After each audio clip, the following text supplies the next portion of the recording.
roll on the motion of retain for House Bill 481. If you're in favor, please say yes. If you're opposed, please say no. Okay, Chairman Ober, Yes. Vice Chairman Emmerich. Yes. The clerk, Robert T. Belge votes yes. Representative Griffin, Yes. Representative Leishman, Yes. Representative Hatch, Yay. Representative Walz. Yes. Vote is 7-0, Madam Chairman. The motion to retain House Bill 481 is unanimous and will be recommended to the full committee. The next bill on our docket is House Bill 498, relative to the payment of bail commissioners relative to death benefits for public works employees killed in the line of duty and relative to workers' compensation offsets for certain retirement system benefits. Again, this bill has money attached to it. No, I think I read two titles together. They're so close together. This is relative to the payment of bail commissioners. And is there any discussion by any member of the committee on this bill? Representative Leishman. Madam Chair. Representative Leishman moves to retain. Is there a second? Representative Griffin seconds. On the motion to retain House Bill 498, is there any discussion?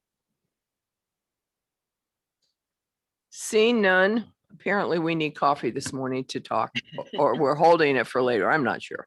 Seeing none, if you're in favor of the motion to retain when the clerk calls your name, please vote yay. If you're opposed, please vote nay.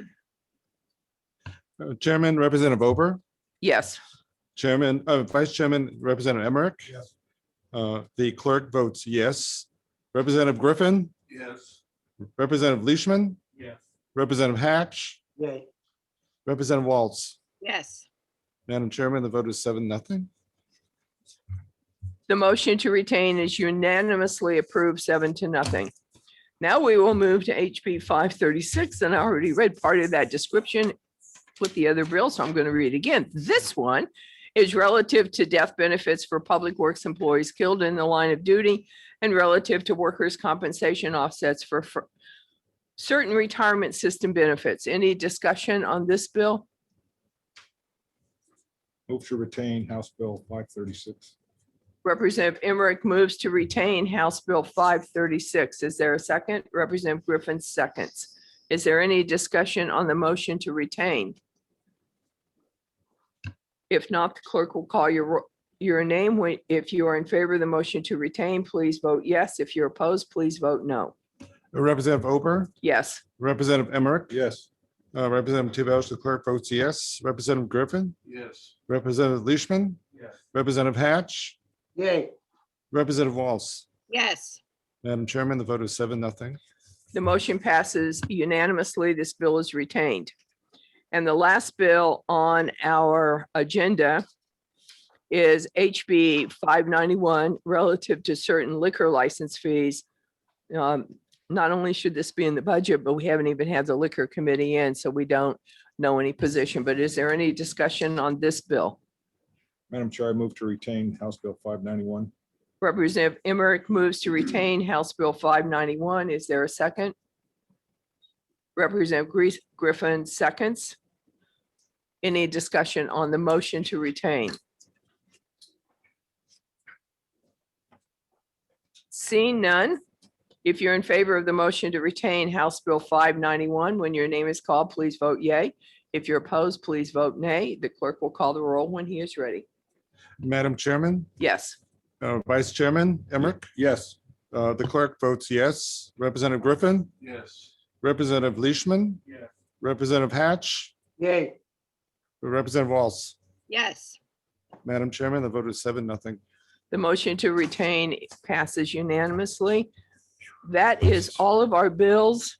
And now we actually have about 45 minutes to find that cup of coffee, so we maybe become a little more chatty. So I'm going to ask Representative Emmerich to mute and stop the room and the other people to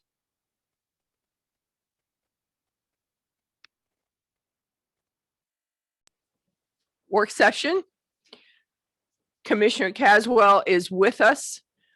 Commissioner, we have two members at home, Representative Hatch and Representative Walls. You can see Representative Walls already on the screen. The rest of us are here. We also have two LBA members online who help us. So welcome to Division 1. For everybody watching at home, this budget starts on page 579. And the commissioner has just given us a handout, which I think Mr. Taberge is working on passing out. Welcome to Division 1 and thank you for coming. You're live, Great. Commissioner. Thank you, Representative. Nice to be here. Nice to see everybody in person for the first time in a while.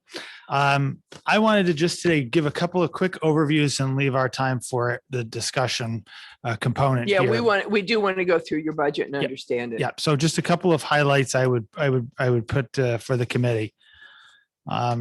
First, of course, we've continued through this whole pandemic at the department, really working with our business community and with stakeholders around the state on a whole host of issues, not the least of which is working with the Gopher team, which is in our office at the BEA, and making those programs work effectively together. Overall, our budget for this upcoming biennium is proposed at a 17% reduction in general fund expenditures over the previous biennium. I'm going to walk through a couple of quick highlights for each of our major divisions. The first being the Division of Economic Development. As I mentioned, this staff has been really central to our response to the recovery and throughout this pandemic over the last couple of months. We do have some new leadership down at our Office of Workforce Opportunity, and they've been really active in working with employers who are struggling and looking for services around rapid response and those types of programs. And we work very closely with our friends at Employment Security on that front. In the DED budget, we see a reduction of roughly 13% in general fund expenditures. Which of the three handouts that we have here? should we I'm be sorry, the looking at? handouts that I gave you is one, the letter in response to your questions. Yeah, got that. Chairwoman. And now And we've then got there- three spreadsheets, so I so don't know there- which one to Well, look at. there are two spreadsheets and I haven't gotten to those yet. Okay. And I'll let you All know right, when I so get to where them. in your budget should we look then? Because we do have your budget. So the budget you're talking about, where should we I'm look? just giving you the overall highlights, the reduction numbers. All right, okay. We could skip all that if you'd like, and Nope, just go get right ahead. to it. We just look at those pesky details. You know how we are. Well, they didn't have percentages, so I thought Yeah. I would give you some. Okay. So the reduction that we saw in DD is primarily in our marketing class lines, and the travel budgets are obviously reduced. A lot of our travel is normally to conferences, recruitment efforts, and our international team does travel internationally normally. Of course, we're not going to have that, at least in fiscal year 22, from our understanding, and probably at a limited amount in 23. And also, we did take a look at all of the subscription services that we use, many of which we could probably be without for this coming year, and share some data resources with other agencies if necessary. Over at Travel and Tourism, this obviously continues to be something that is really important to us, given the impact that's occurred to the hospitality industry over the last couple of months. Particularly, we maintained some level of marketing activity in key markets throughout the pandemic. But overall, that reduction amounted to about $3.1 million in our summer campaign last year that we did not spend. That under accounting unit 2019 is a non-lapsing fund. So that's going to continue to churn through this coming summer, fall and winter campaigns. But we did a lot of in-state marketing with those resources this year. We did the early on when it was the stay at home, we wanted people to be able to stay within New Hampshire. And so we did a lot of marketing in that respect. Also in support of small businesses with our couple of campaigns that we ran, Stronger Together, emphasizing the need for people to get out when they can safely and visit local businesses and restaurants. So overall, the travel tourism reduction for this biennium is roughly about 20% general fund reductions. Again, most of that is in the reduction of our marketing budgets. But also we did eliminate the film office within the Division of Travel and Tourism. We made reductions of about $150,000 per year in the joint promotional program. And again, in the out-of-state travel category, we saw some pretty significant reductions there. In the Bureau of Visitor Services, which is the rest areas and welcome centers, they were closed for a good portion of the pandemic, in the height of the pandemic. We're currently operating at a somewhat reduced schedule, slightly fewer hours, and then closed on Tuesdays and Thursdays. This is a result of some reductions we made in expenditures, but also it's extremely difficult to find people at this point to staff the work, staff the centers. So that's been an ongoing challenge for our staff there. Overall, between the Turnpike and general funds, that reduction was around 15% total. And then the HB2 provisions that I wanted to address, there's a couple in there, but the highlights really, I mentioned the film office reduction. Happy to What talk about section any of is that? section 'Cause we HB2. do have HB2 things as well. Film office was 54. Section 54. So if you're at home. Yep. Looking at this, section 54. So that's a reduction by cutting that office, savings about $265,000 of the biennium, and one labor grade 29 position. Most of it is salary and benefits costs. Obviously, the film industry has changed substantially, and that office was really something that we can handle within our Division of Travel and Tourism, is our feeling on that. On the Economic Development Fund, I know you had a question about that, which is under section 52 of HB2. That is just the language in that was meant to just be a housekeeping update. There were some references to organizations that no longer exist. So we just replaced some of those with some of our current stakeholders like chambers of commerce and regional development corporations and so on. There's no money in that fund, but that, with the anticipation potentially of stimulus funds from Washington potentially flowing through state agencies, I just wanted to update that one section. So that's the only, there's nothing substantive other than some changes in housekeeping measures there. On the Director of Intergovernmental Affairs, which is section 53. 53, thank you.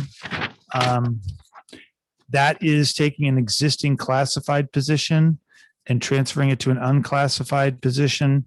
The goal there would be to keep that a cost neutral transition. The reason for that change is that we do a tremendous amount of work with other state agencies, with local governments, with town managers, and with the federal government, and here with the legislature. And so having a position that can cut across all of our divisional areas, economic development, travel, tourism, workforce development, and so on, is a position that I feel strongly that we need to be able to have, so that we are consistent in those relationships. What is the current title of that position? The current title is an industrial agent at large, grade 25. And you're proposing to take it to what grade? Well, I do believe it's subject to a market analysis, but we looked at grade CC as an equivalent to the current grade level. And under what's the difference in the salary? salary would be approximately, that would save around $1,400 per year, assuming that it came through He that would way. get a lower salary? Slightly lower, yes. Overall, it would be a little lower. We were at a step 5 for that labor grade 25. This would be a grade CC step 1. And does he know or she know you're proposing to lower their yearly intake? There's no one in the position currently. So it's currently vacant. That's right. So Okay. it was someone left and went to another agency. So I took advantage All of the right, So opportunity. we're not lowering anybody's salary. No, ma'am. All right. Thank you. Sorry, I should have made that clear. Excellent point, however. The last piece here really all go together and are some of the handouts that I gave you are with regard to the Office of Planning and Development, which under HB2 in the transition to the new Department of Energy would move that division from the Office of Strategic Initiatives to the Department of Business and Economic Affairs. There was some money that was accommodated for in the OSI budget for the move over, but we will have to expand the lease that we have in our offices across the street at 100 North Main Street in order to accommodate additional staff. So that's the primary source of the supplemental requests that I handed out to you. Those costs all total between moving and new lease costs, a new printer rental, and some small additional telecom and DOIT costs comes to $80,000 in FY22 and $60,000 roughly in FY23. I have also added in here a request for $20,000 in each fiscal year for employee training for the Office of Planning. This is an area where we did this with our economic development staff when we moved them over from DRED, and it was highly effective in getting them up to speed on everything that's going on. I am not aware that that's been made available to that staff for some time now. So I did put that request in there as it relates to the planning division.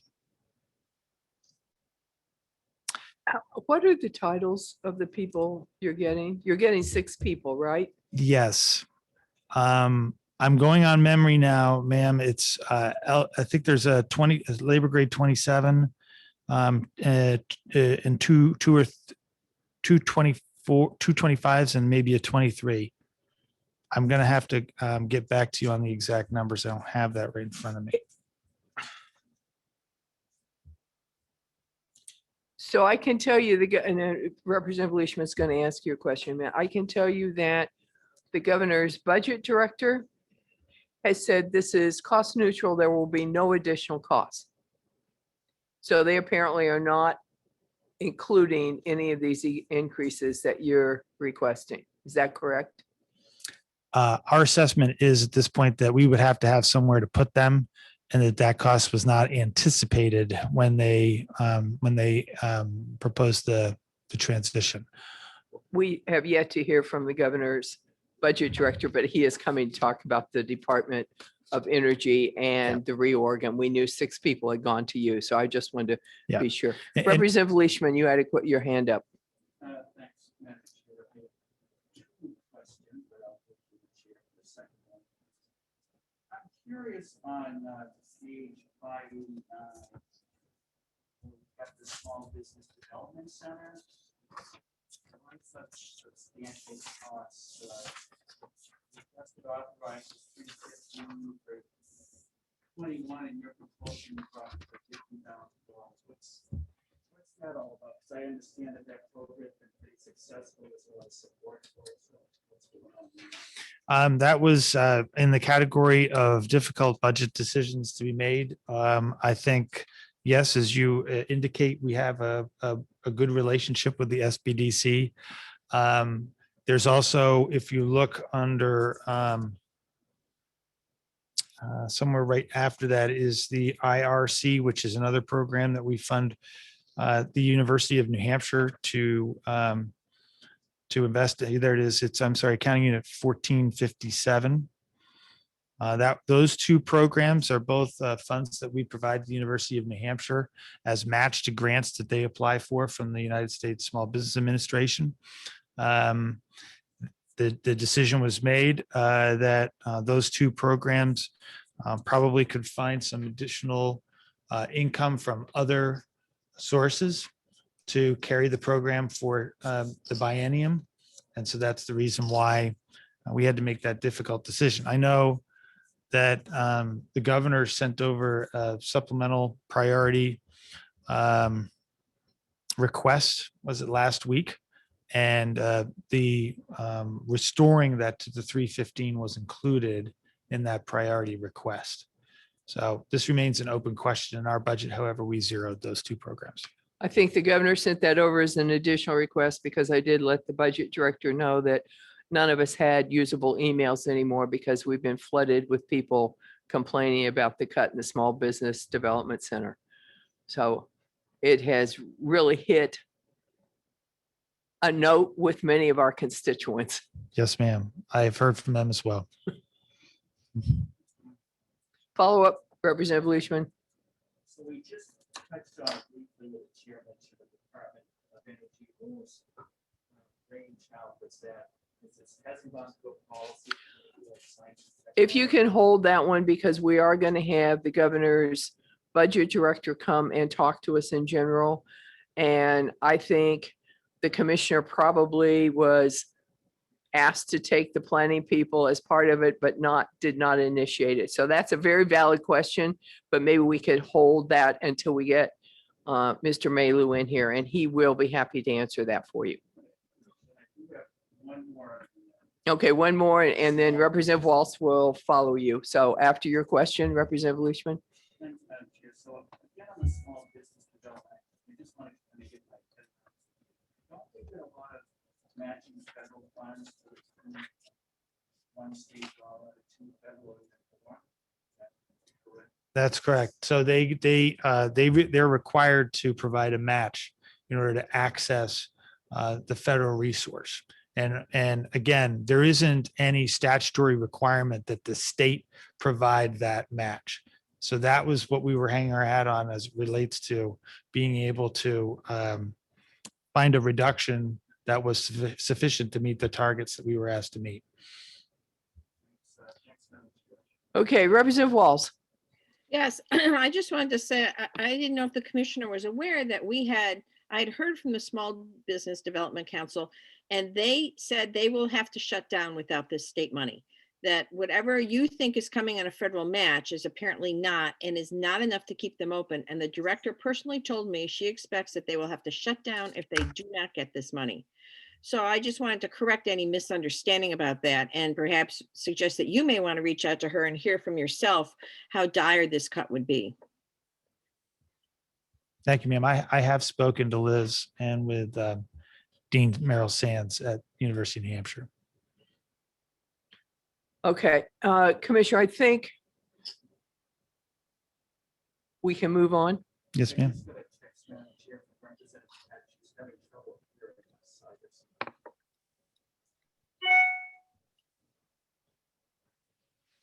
Okay, let move.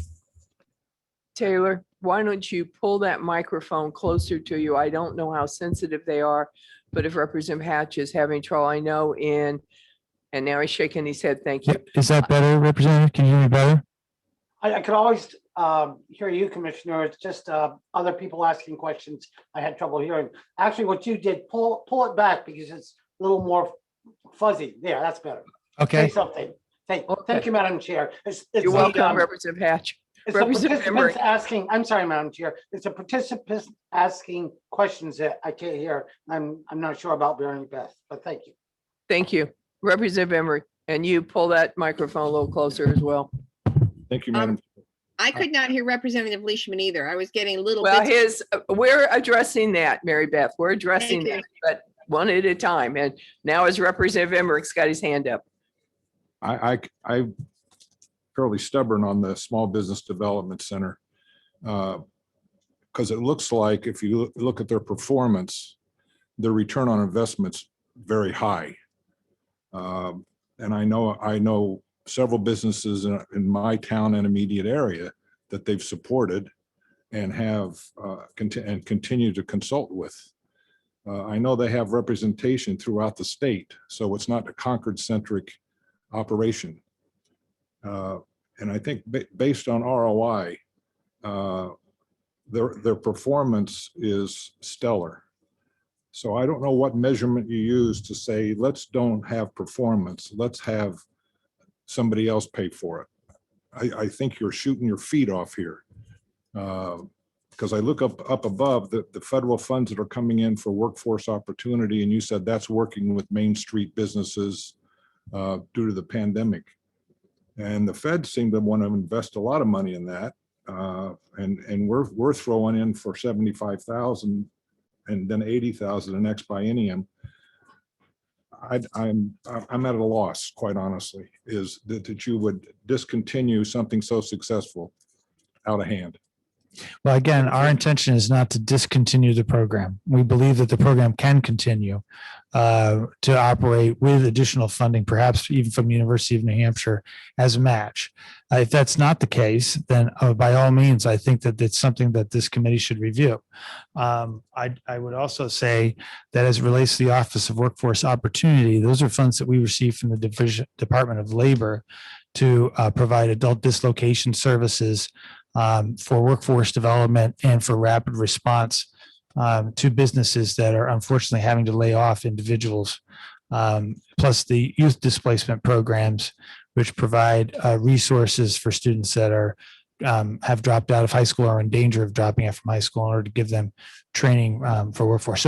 So I think that there is when we had to look at the priorities of the department, workforce became a high priority for our department. Across the board, that's what employers are most concerned with at this point. I'm not saying that it was an easy decision to come up with these numbers that we put in here for the SBDC or the IRC. But in the scope of what we were asked to be able to come up with in terms of targets, in terms of reduction of close to 20% of our general fund budget, those were unfortunate decisions that we had to make. And I don't disagree with your assessment as to the effectiveness of the program, but I do think that there would be other opportunities in a crisis situation to find additional funding to make that match for a period of a year or 2 years. Commissioner, let me give you a little fact of life for House Finance. We have to have the budget finished and approved by the end of March because of House deadlines, and you have time for LBA to get things together, moving on. We don't even have final March revenues. We know that. And then business taxes, as you and I both know, come in April and May, and that's a big jump. So when the budget gets to the Senate always has actually more dollars than we had. So we're trying to balance here and there. And I can tell you that probably what you're going to see happen is some of your funding in some areas are going to get cut in order to put some money back into the Small Business Development Center. We hear what you're saying. We're hopeful when it gets to the Senate, the economy keeps turning around. They've got the money. Anything we cut here, you can restore plus get some money out to Small Business Center. So I think we hear you, but I also think we're going to have to make some decisions. We feel like there needs to be a little more money in there. So we're going to try to work with you to make that happen at the least amount of impact. We appreciate where you were coming from and your, I guess I'm going to say restraints, because I know what the governor was dealing with during the pandemic, and you guys started this last summer, which most people don't know. So while most of us were home, pandemic was really raging. You're trying to work on a budget for the next 2 years. So we appreciate the work. Yep. You're going to just expect to see a few cuts and go to the Senate. I mean, I'm going to say to Gary Daniels and Chuck Morris, listen, we know you got more money. Here's what we had to do we didn't like, but we need to have money in there. So Representative Emmerich, did you have a follow-up? No, Madam Chair, I feel we're moving into an argumentative position. Yeah, So- we're not going to argue with him because he knows what he had to do. We understand he was making a budget last summer, which I don't think a lot of the people in the public understand. These budget books of 1,000 pages don't show up overnight after November when we're getting a little better. So Right. we do know that. Could you answer a question for me on workforce opportunity? What do you use your general funds for and where would I find those? And I'm looking at page 588 where I see the general funds are, your adjusted authorized were 80,000 in 21. You cut it to about 76 and 22 and back up to 80,000 in 23. What do you spend those on and where are those? Because that might be an area we kind of cut back, because I can see that several years ago in 2020, you only spent $200. And now I've got a little money I can put it into small business, which clearly there's a feeling across the state we need to fund at some level. Yes, ma'am, I see that. I don't have a good answer for you right now, but that program is almost exclusively federally funded. I can see that. Yep. And so I'm going to have to say that I would give you that information later today. That would be fine. Um, Taylor, thank you. Yep. I mean, now we're looking to cut some general fund pennies that don't cripple you, hoping what happens in the Senate. You heard me. You know where we're going. Yes, ma'am. We Well, know the constraints you are under. We appreciate Well, it. and I'm happy to work with you on all of those points. All right, so please continue if you could. I think I pretty much hit everything that I was going to All make right, why remarks don't on. we go to your budget? And why don't we just leaf through and Mhm. ask our questions? So for members at home, we're on page 579. And do I see any questions from any of my division members on page 579?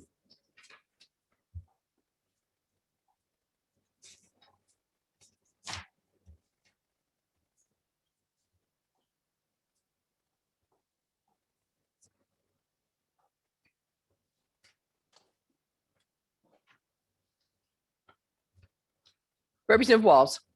Yeah, I have a general question that is precipitated by this, and that is, are there going to be any layoffs within your department?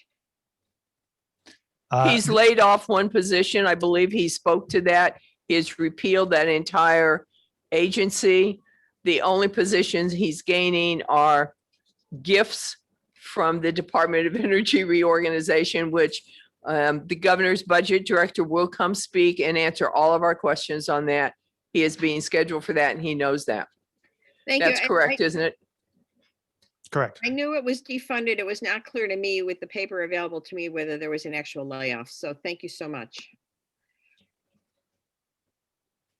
I think you'll find that in your budget book.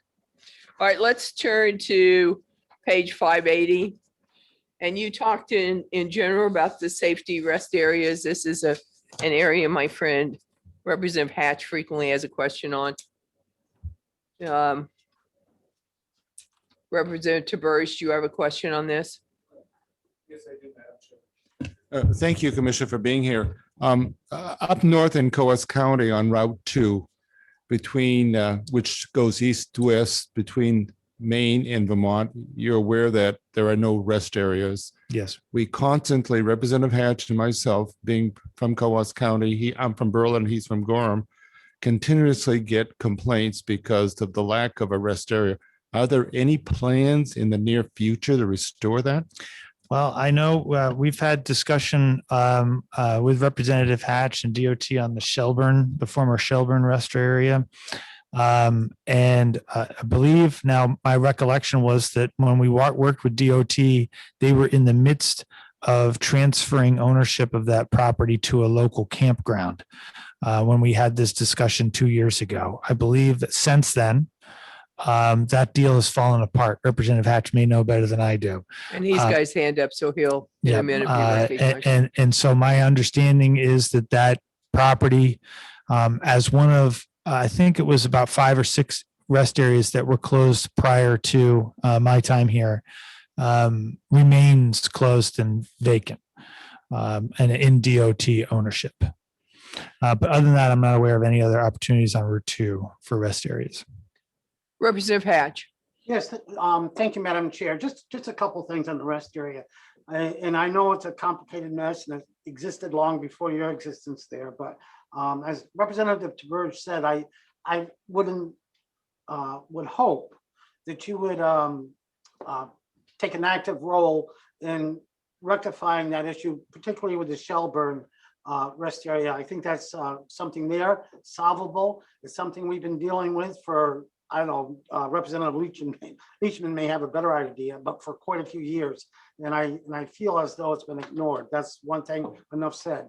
Secondly, a few years ago, in speaking of rest areas, I had a suggestion to you that work with the CSEP program. That's where older individuals are hired, or retired individuals in many cases. You're paid for by the CSEP it's a Senior Citizens Employment Program. Rest areas would be an ideal fit for that. I know of one person that was from the CSEP program in the Littleton rest area, but other than that, have you actively pursued that? I think, and I'll stop after this. That's something that should have been developed, and it's a very strong program, viable program. And so how much are you using it now, Commissioner? Representative, you've hit on a really important point here, which is that some of in my experience now of 2 years plus with this program, I can make a couple of observations. One is the rest areas are exceptionally difficult to operate due to the staffing constraints that we have. So the jobs that are there pay extremely low. And increasingly in a lot of our rest areas, particularly in the southern tier, being open into the evenings, in other words, occasionally are put in difficult situations, whether they're homeless people that are at the site, whether there's drug use at the site, which has occurred. There's not a regular police presence there.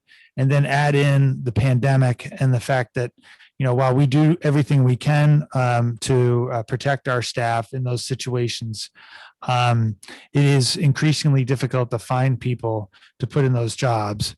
And that is the most limiting factor, I would say, to our ability to continue to maintain those. The maintenance budgets, the costs, we've made some pretty decent improvements. Some of them are things that you don't see. Septic tanks, electrical upgrades, water systems, Wi-Fi, those sorts of things have all been improved over the last couple of years. But the staffing is extremely, I will say, a challenge for many reasons. Maintaining staff, and then when we had to do the close down during a good portion of last spring, a lot of those people did not come back. We made every effort to move a lot of those individuals into other positions, like at the Liquor Commission. Several of them did do that, and some of them have come back. But that is our largest challenge, Representative, and it's even with the additional funds that were provided last time to keep all of our areas open throughout the year. The factor that remained was the staffing issue. Well, So I'm Thank not you. looking to make excuses, Representative. I'm just telling you that that's my observation at this point, that's a real challenge. And going after, in some cases, maybe some of the programs that you're referencing would be good, but I'm not sure that that's always the best choice in places like Hampton or Salem and others. I agree, but it's something I think could be utilized a little bit better. I'm very familiar with the program, and I know of several individuals that are placed in it. It's a great benefit, and they overcome all those challenges you spoke to. But Okay. thank you, Commissioner. Just please follow up on that. Thank you. I will follow up with you, Representative. Thank you. Representative Hatch, sounds like you might have an opportunity for a bill next year. I You've don't got the familiarity, and maybe it would. So just maybe you and the commissioner can take that up offline and see if it can go anywhere. Thank you, Madam Chair. All right, Commissioner, we're leaving that. Workers' comp money is all other funds, Mhm. bringing us to the office of the commissioner.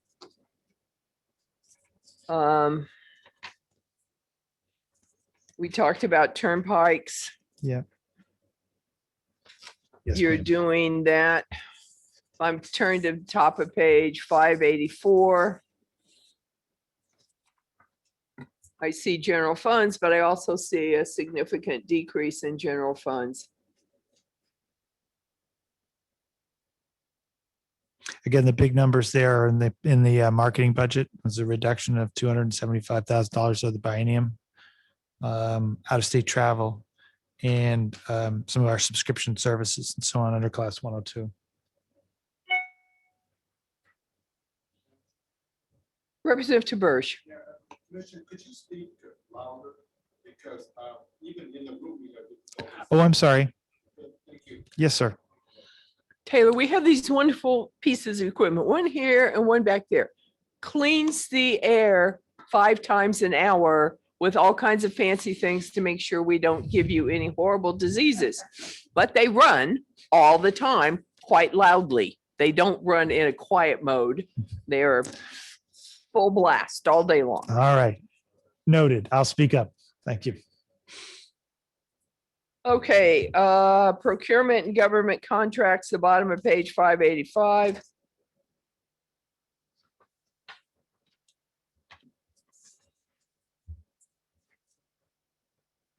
Your general fund use has gone up here. What's going up there? And I'm sorry, where are you now? I'm now at 586. And it says the estimated source of funds for procurement government contracts, and it shows the general funds going from 126.9 to 157. Yes, I see that. Yep.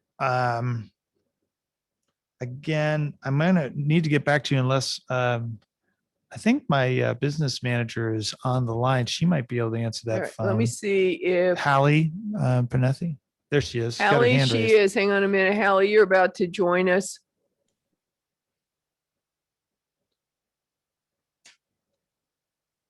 Hallie should now be with us. Yes. You're on- Hallie, if you unmute yourself, you can answer the question. We have the There she technology. is. Hi, Good morning. good morning. Thank you for having me. So we did something, we moved some rent around. Last biennium, all the rent was in class 2007 on the first page. And we reallocated it to all the divisions that have federal funds so that OWO, the Office of Workforce Opportunity, could pay their part. The rest of it was transferred to PTAC and one other unit, I believe. It's still being paid with general funds, but it had to be allocated to all of the federal funded divisions in order for OWO to pay it, if that makes sense. It's just transfer money. So we have several federally funded offices. Yep, And we wanted them all to be paying rent. that's class 22. So yes, she's right. We see that. Thank you, Very good. Commissioner. And thank you, Hallie. Thank you, Hallie. Don't go away. We may have another question for you. Who knows? All right, workforce opportunity, we have discussed. You guys have any more questions at this time? The majority of that, nearly $10 million, is federal funds. Hallie, you don't happen to know where the general funds are in there, do you? Yes, ma'am. They are parts of 2 positions in the department. Not everything they do is always reimbursable by the federal department. And in some cases where grants went longer than they should have, the grant funds ran out. So it's 50% of 2 positions. Just so you know, I think when you get those grants, it does say general funds will not be used to displace. When they run out, they go away. You bring those to fiscal. That really is what's supposed to happen. Representative Leishman, Thanks, Madam Chair. and pull that microphone close so Representative Hatch can hear you. I don't know if he wants to, though, Madam I don't Chair. think so. There he is. I'm glad you're here with us because I'm just curious again, maybe the commissioner touched on this, these different transfers, 49 and 85. Could you explain, because we're going from $500,000 in 49 to 0, and then down in 85, we're going from 0 to 5.2 million. Does that have anything to do with the Department of Energy? Those 6 positions that the chair mentioned earlier? I'm sorry, Representative, where are you? What page? I'm you on page 587. 587. So class line 49 and 85. That's the consultant class line. No, 46. I'm sorry. Transfer, which lines are you on, Peter? 49, Madam Chair. Transfer to other state agencies. Yes. Going to 0, and then an 85 going from 0 to 5.2 million. Just caught my eye. Hallie, do you know the? Yes, those were actually moved to 085. Again, a technical thing where we were just requested to pay it out of a different class. Where did it go? It went to 085. So those 2 numbers, the transfers went They down. don't to really 85. match up as far as the transfer amounts. Well, I think that, yeah. No, and there's some of 102 went into 85 as well.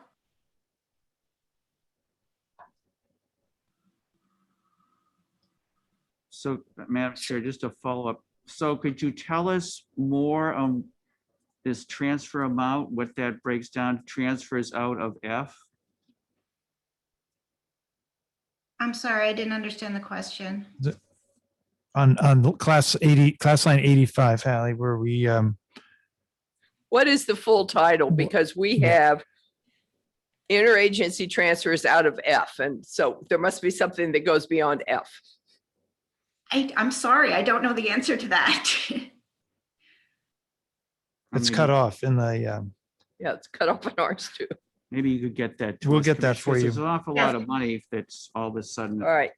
Commissioner, add that to your list. Thank you.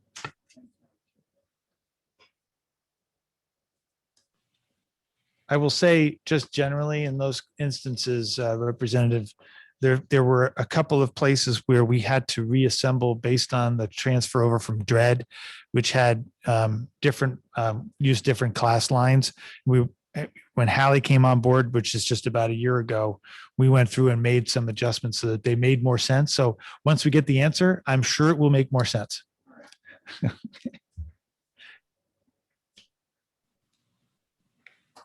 Okay, so now we're on 589, which of course is going to be the Small Business Development Center. And I think we all know where we stand on that. It currently is funded at $50,000 and we need to find some money to move back in there. Representative Emmerich, do you have a Yeah, question? Madam Chair, would you like to hear from the director? I believe she's probably online. Liz Gray? No, we Okay. understand the problem. All right. I think everybody understands the problem. Unless she knows what class line, what AU to transfer the money out of, that's what we have to figure out.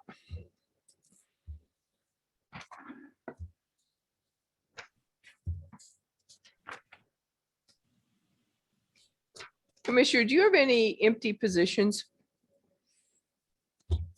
Funded but vacant, except for that one that you're gonna promote to? We have two positions right now that we are in final interviews. These are replacement positions. So two individuals that left the Division of Economic Development. One retired and one moved to another job. And then we have the outdoor recreation position, which we've discussed in the past, which is federally funded. That position is in final interviews this week, actually. So your positions, you're fully staffed, basically. Yes.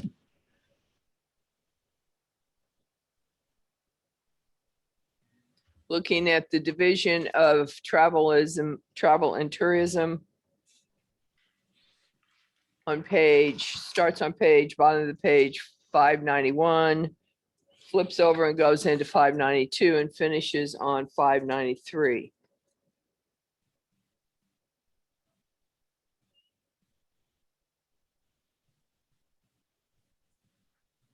Talk to us about class line 75 on page 592, which is grants, subsidies, and relief.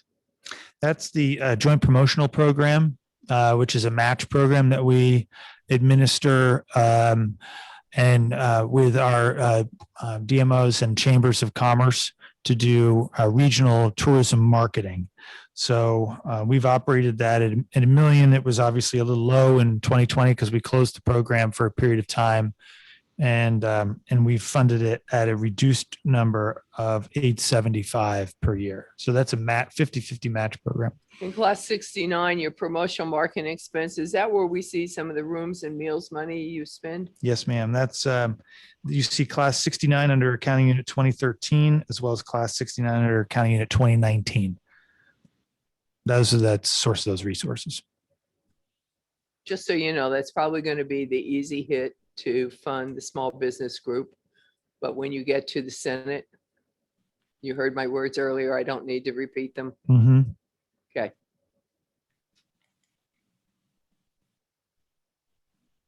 I don't see any questions. Let's move on to page 593. Ma'am, could I just make one quick point on that? Sure. Comment? Again, going back to the process that we went through in terms of prioritization. Again, one of the issues with the marketing budget and the focus of that right now is that of all the industries that have been hardest hit during this pandemic, it's been the hospitality industry, the tourism industry. that's been effectively shut down for several months now. The intention and our goal and our priority, again, within the resources that we have, has been to assist in promoting the state and getting tourists to come back and reinvest in those jobs and in that very, very important industry to the state. So that, again, just to give you an insight as to the prioritization that we had to make, separate from yours. Yeah. But that was the process that we discussed. I understand that. And I know you were doing this in the summer months, which was the absolute worst. I mean, how many months were the beaches even closed up here? So, Yes. but I also know as we move money here and there right now, it has no negative impact on the money you have now to work. And we will have worked it out before this fiscal year starts together with the Senate. And I'm one of these, I guess, rose-colored glasses people. We're getting vaccinated. We're seeing an Yes. improvement, and CDC came out with released guidelines yesterday. So I'm thinking that more people are going to eat out. I know Russ and I ate out on Sunday and the restaurant was absolutely packed and people are starting to feel a little relief. So some of our revenues are going to go up. Yeah, I couldn't agree more. So we need to make it clear. We do want the Small Business Development Center to continue. We want tourism to continue. We want you to be full funded. We're going to do the best we can. Thank you. Page 593. We're into a lot of zeros. This is the area that they have already told us they have deleted and they're repealing in HB2. So therefore you see the zeros. However, they exist because there was authorized spending for the last year. Madam Chair, I have a quick question on Sure. that. Representative Leishman. Thanks, Madam Chair, and thanks, Commissioner, again for being here. So on New England Cable News, they have this business show. I'm sure you've seen it from time to time. And they actually had a special on the film industry in Massachusetts, how important it was. They have a whole agency. They said it brings in, millions and millions of dollars a year. So is it wise to eliminate this altogether in our, I know it's one of those things, as the chair mentioned, it was a tough budget year, but it seems like, at least in Massachusetts, this is a huge industry. Yeah. Well, I think the difference really is in Massachusetts, the state makes major investments in that industry through tax credits and other programs that the industry demands. They won't even talk to you unless you're willing to put a lot of money on the table as a state. Okay. And so that's been a fact that we just don't have those resources to sort of play on that field. And honestly, the film and digital office was working primarily with entities that are looking to film ads. So you see the Ford commercial during the Red Sox game and it shows them driving along a beach. I think that's in Hampton. So that's the level at which our ability to compete in the film industry has been at for some time now. So I do think that, this would make sense if the industry didn't make those types of demands. So it ends up being an office that and a level of work that we can easily integrate into our existing travel and tourism team.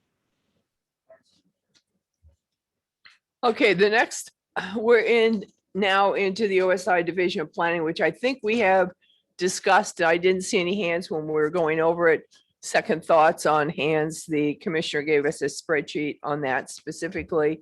We know we'll have further discussions when we talk about the Department of Agents of Energy with the governor's budget director. Think you covered that for us, Commissioner. Yes, ma'am.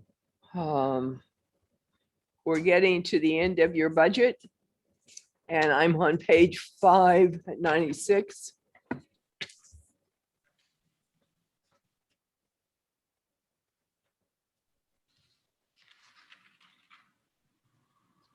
We can see that under adjusted authorized where you were close to 28 million, you're now down in the 26 million line. So Mhm. that reflects those percentage cuts that you talked to us about earlier. Mm-hmm. And we appreciate that you had hard cuts of your own to make and you're trying to keep all of our small businesses and large businesses working. Any last questions from the group? Representative Hatch, I think I see your hand up. Yeah, it's been up for a bit, but that's okay. Thank you, Madam Chair. I just want to note for the commissioner and kind of a thank you. We were just talking about the tourism industry and the challenges it has.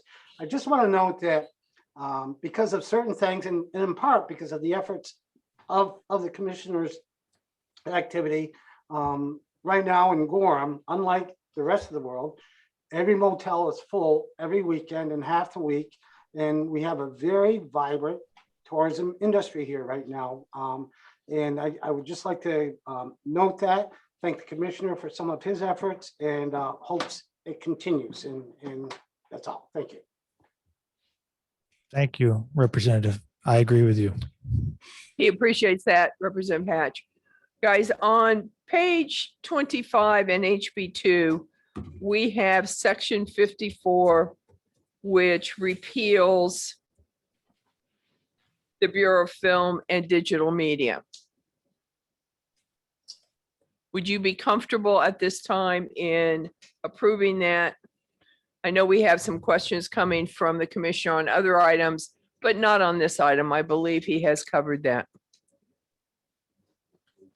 Representative Emmerich moves to approve Madam section Chair, 54. Just a moment, Representative Walls. Is there a second to that?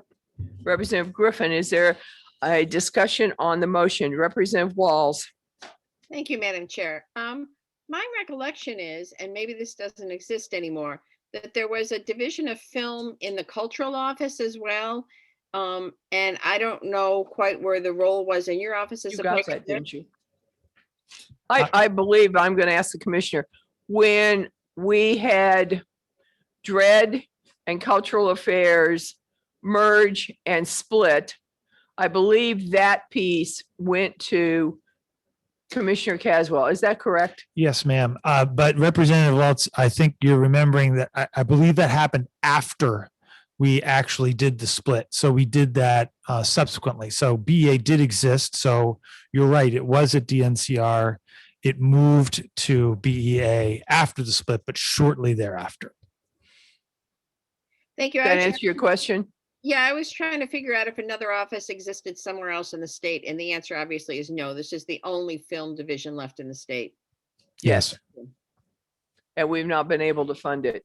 We struggled to fund other things. Yeah. All right, on the motion to approve section 54 in House Bill 2, Representative Emmerich moved approval, Representative Griffin seconded.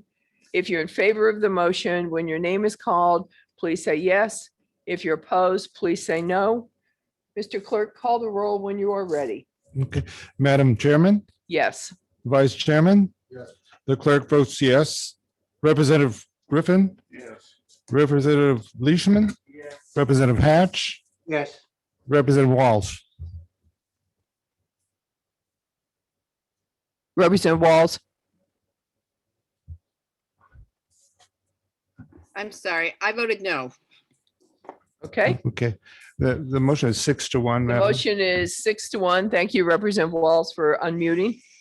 Commissioner, we will get some answers from you. You know where we're going. We'll work with you when you get to the Senate. Very good. Thank Thank you, you for everyone. coming. Thank you, everyone. Appreciate it. We have 5 minutes before the next hearing. I'd like to do another section in HB2. I want to turn to section 10, which is on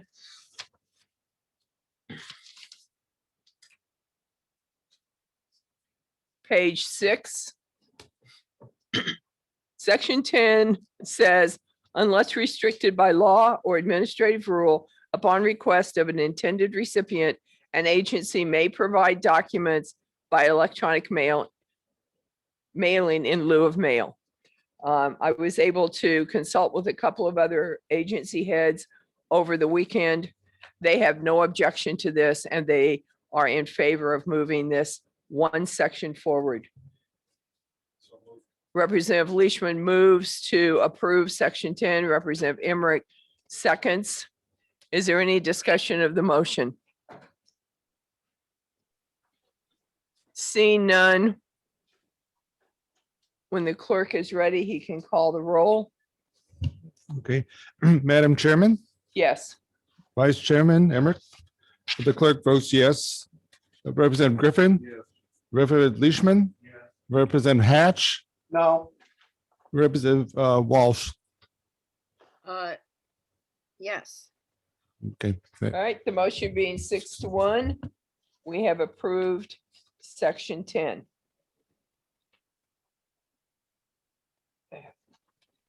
We have an OPLC section that is quite large. And if you are looking in your HB2, it starts on page 75, and it's the allied health professionals, and it goes 169, section 169 through section 190. As you know, I had referred this to Chairman Carol McGuire of House ED&A because this is an area that would have come out of that. And one of the questions was, what happened to the bill that did some of this? Last biennium with Chairman Jeff Goley chairing House ED&A, some of this passed in a bill, got to the Senate, never became state law. Chairman McGuire read this, talked to her committee, and has no problem with approving these sections.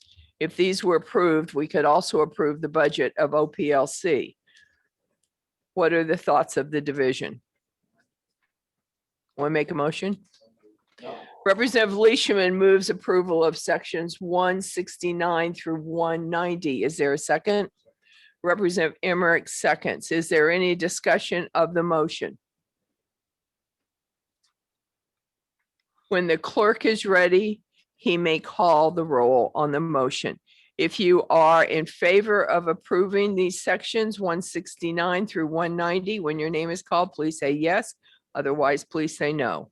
Mr. Clerk. Thank you, Madam Chairman. Madam Chairman, Yes. Vice Chairman Emmerich, Yes. the clerk votes. I'm sorry, the clerk votes yes. Representative Griffin, Yes. Representative Leishman, Yes. Representative Hatch, yes, Representative Walsh. Yes. Okay, 7-0, Madam Chair. That motion passes unanimously. That is the last open amendment, open issue for the OPLC budget. All right. Representative Emmerich moves the approval of the OPLC budget in House Bill 1. Is there a second? Representative Griffin seconds. Is there discussion on the motion? Seeing no discussion, if you are in favor of the approval of the OPLC budget, when your name is called, please say yes. If you're opposed, please say no. Mr. Clerk, when you are ready. Okay, thank you. Madam Chairman, Yes. Vice Chairman Emmerich, Yes. the clerk, Yes. Representative Griffin, Yes. Representative Leishman, Yes. Representative Hatch, yes, Representative Walsh. Yes. Okay, the motion is 7-0, Madam Chair. Okay. One last piece of business. It won't be a vote at this time. Yesterday, late in the afternoon, Mr. Merrifield provided some language that was related to the section about using mail and the concern about due process for people. What happens if you didn't get it? I did email that language on to Representative Walsh, who had raised the question, and to Representative Hatch, who also meets at home. And I asked LBA to turn that into an amendment. We do not have that yet, but I believe Mr. Merrifield heard distinctly what Representative Walsh was concerned about and found an answer for us. And I'd like to say we really appreciate his help in helping us make this happen. So that will be coming forward at a later date. The time being 11 o'clock, we have DOJ, and let me check in attendees and see if you are, I see Jane Young. Jane, I'm moving you to a panelist. I don't know who else needs to be moved with you. If you could help us by identifying those people, we greatly Appreciated. Welcome to Division 1.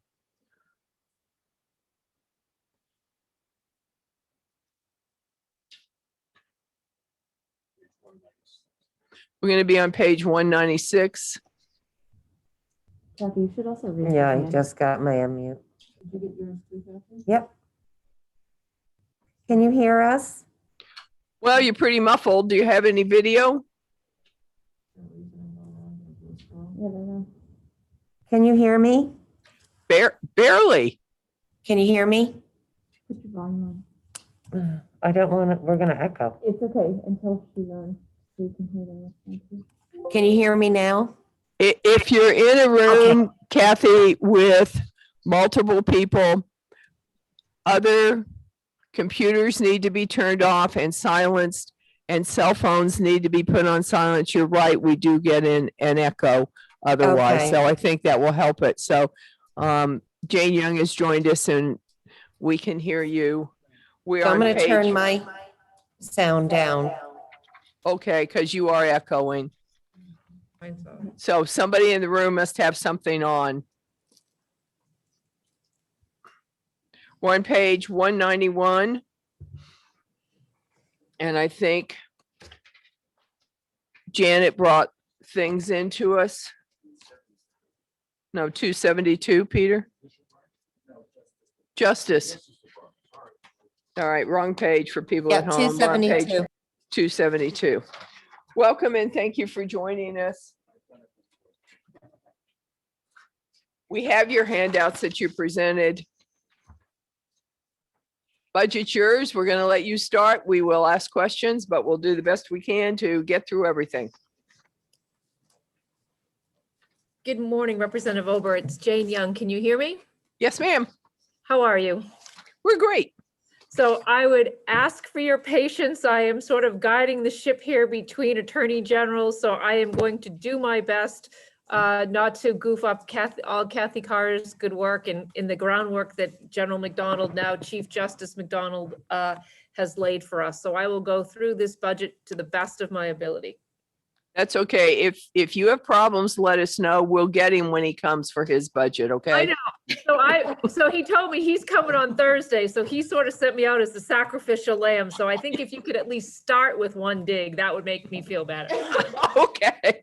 He couldn't have stayed one more week, right? One more Right. week is all I needed. So here I am. I am pleased to present this budget on behalf of the Office of the Attorney General. So you have our handout and we will go over it by one page. And as I'm sure you know, the Attorney General's office has a number of units. There are two divisions. There is a division of public protection and there is a division of legal counsel. And the Attorney General has many roles. It is the Chief Law Enforcement Officer. It is the Chief Prosecutor, primarily for crimes involving homicide, large-scale drug trafficking events, and public integrity matters. We also have the ability to guide and lead county attorneys' offices, and in certain cases, we work with county attorneys' offices, and sometimes we assume their cases if there are diverse issues or if they need our help.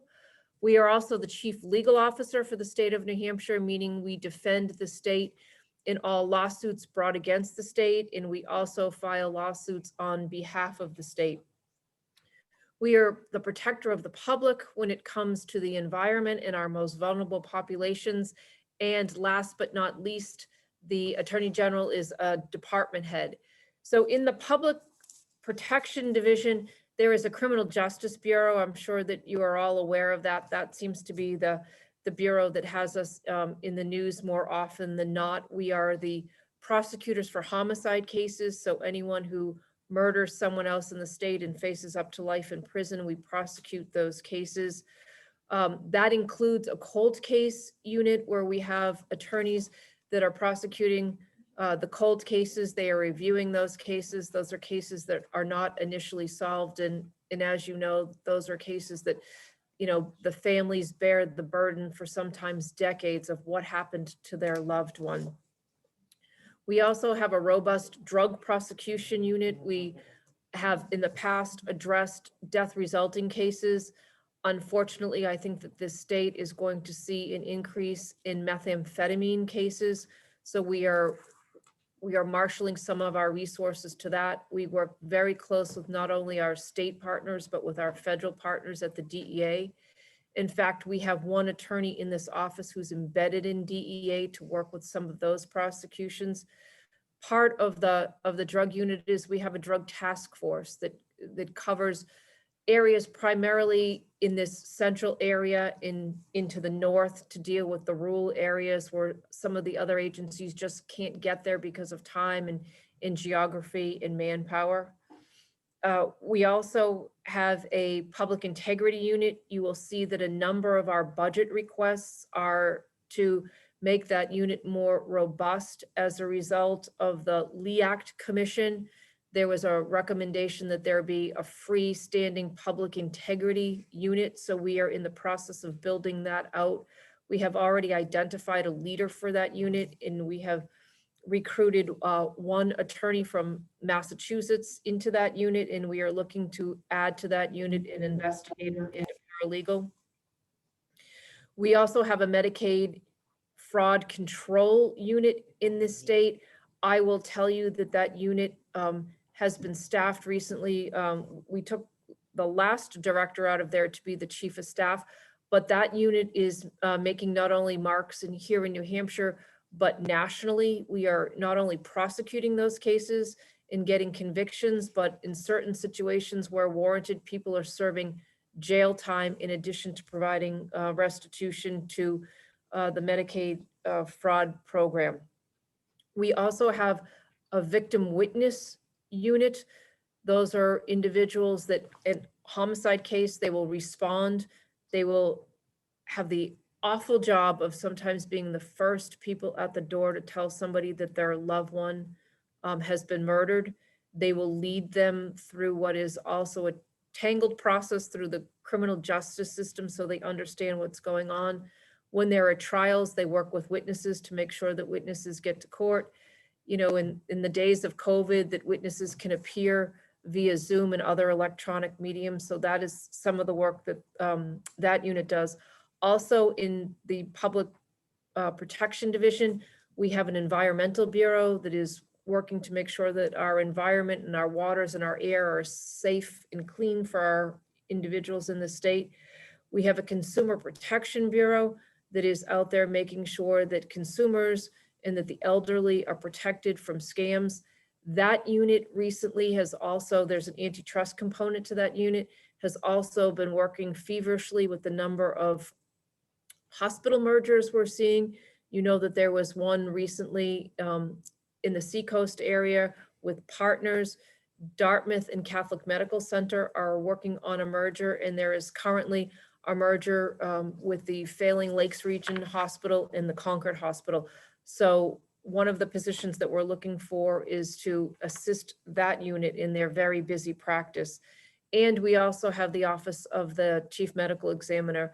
There is a Chief Medical Examiner and there is a deputy, and hopefully soon there will be a third member to that unit to assist with the number of autopsies. That is the one unit in this state that is charged with conducting all autopsies. And there's also an administrative prosecution unit. I think that you have heard from OPLC that they are sort of restructuring. And so that unit will be folded into OPLC, and the attorneys that are in that unit, as well as the staff, will be performing some other functions in this office to assist OPLC. So that is just a brief overview of one unit, the Division of Public Protection.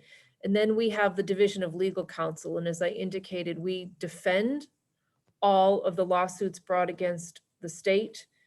That also encompasses the Civil Rights Unit that looks at individuals, the civil rights when they are violated, whether we can bring any type of action to prohibit somebody from conducting that behavior again.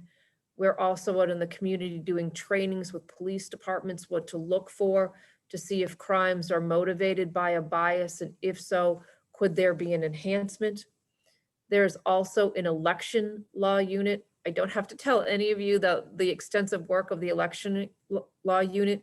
When there is an election, we try to staff almost 100% of the polling places with attorneys, investigators, and other volunteers to make sure that the elections go smoothly and everyone has the ability to vote unencumbered. There's also the Transportation and Construction Bureau. They provide not only advice to the Department of Transportation, but also another large client in the state police. They help them with everything from contracts to personnel issues to training. We also have the Charitable Trust Unit, which is part of the Division of Legal Counsel. They register every charity in the state. There is the Office of Solicitor General. That was a newly formed position. That office makes sure that we respond to all briefs. Every criminal brief in the state is filed by this office. There are civil briefs, and we look to speak with one voice across the state. We look for issues at the county level, at the town level that may impact the state, and we try to develop the law to make sure that we are on the cutting edge of rights as well as protections for our citizens. And then we have what sort of I call the back office. We have a business office, we have a grants management unit, and we have a victims compensation unit. So that is just a general overview of the office and what we spend our money on that we get from the taxpayers. So if you want to flip through the next couple of pages, we just gave you some highlights of what we had done as of November 20th, such as the amount of money recovered, the number of hotline calls taken, the grants managed, almost $45 million in grants. And then we also, because this last year has been so different and so challenging and so heartbreaking for many of us, what we've done for the COVID emergency response efforts. I will tell you throughout COVID that your administrative staff has remained in this office, but for periods of time, if somebody was ill or quarantined, and a bulk of the staff have come to the office every day through this pandemic. We have responded to motions, we have appeared in court, we have represented our clients, and we have guided our clients through the challenges that each of them faced. The governor's overview, we are 32% general funded, 68% of our funding comes from other sources. And then the next two pages are just sort of our pie charts, one pie chart of how we spend our money. So now I'd like to talk about the positions that we are looking for. So in response to your question number 3, Representative Ober, the unfunded positions, they are 2 attorney positions. One of those attorney positions is a cold case attorney. We needed to unfund that to support other work in the office. And what will happen is some of those cases will not get resolved as quickly. We have one dedicated cold case attorney. We have another attorney who is pretty much assisting full time. But I will tell you that the work for the cold cases is intense, because by that very reason, they're cold. Witnesses spread across the state, spread across the country, and over time, memories fade. When a trial is scheduled, there's a lot of work. You have to find documents that are perhaps older. Things need to be tested again, and you need to find witnesses and spend an extraordinary amount of time prepping them. So that is one of the unfunded positions. So all of these positions are currently in your budget as unfunded.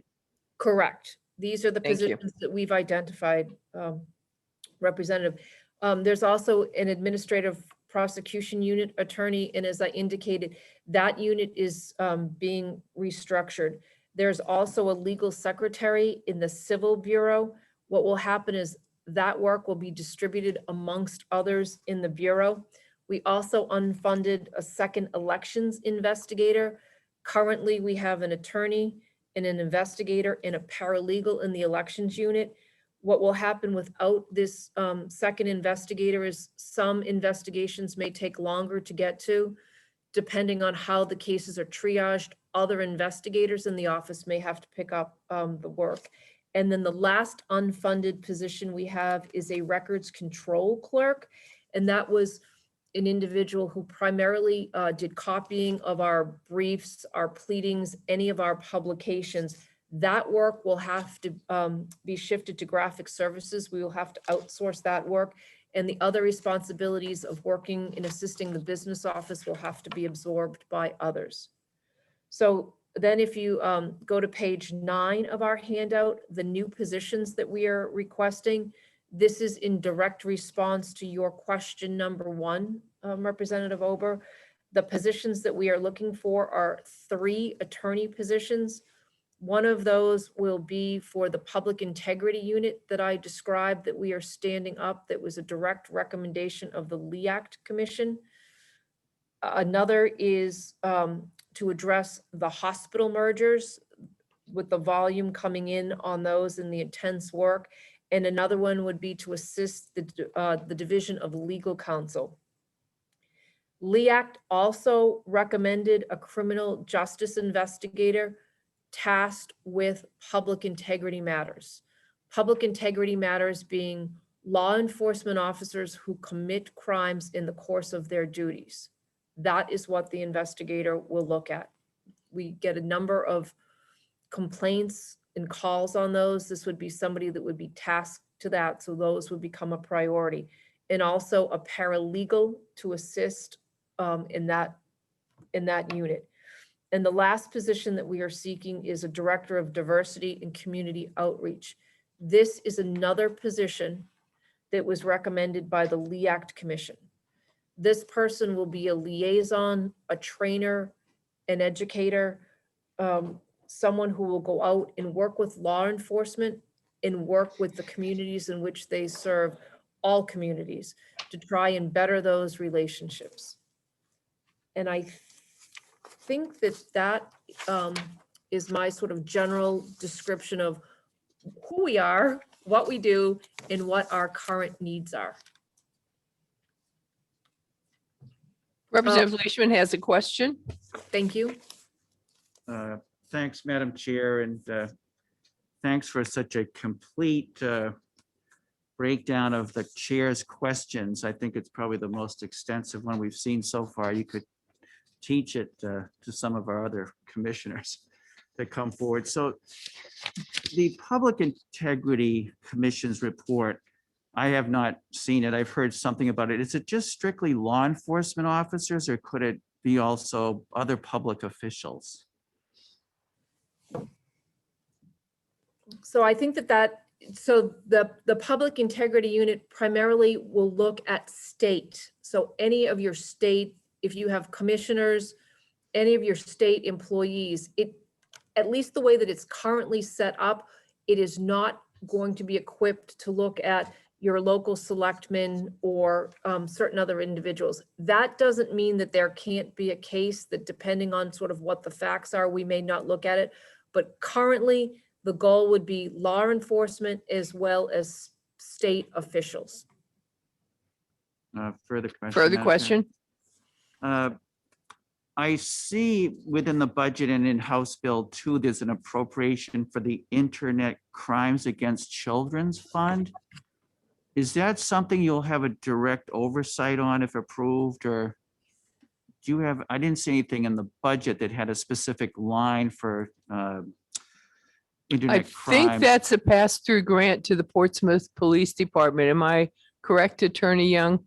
You are correct. So that is a grant. I will tell you that this office works closely with the Internet Crimes Against Children Task Force, which is out of Portsmouth. It was Mike Leclerc the last time, but I think that I had heard that he had moved on, but it comes through a grant. We have an investigator here who works closely with them.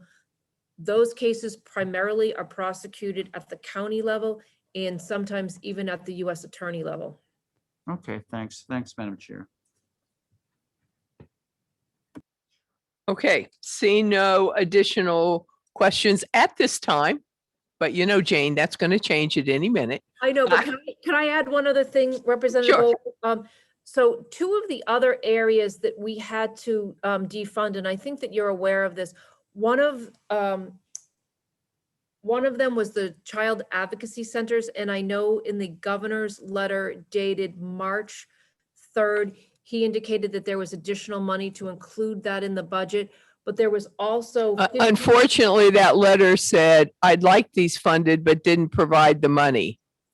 Okay, so yes, that's the letters, but at least. Yeah, that's the letter.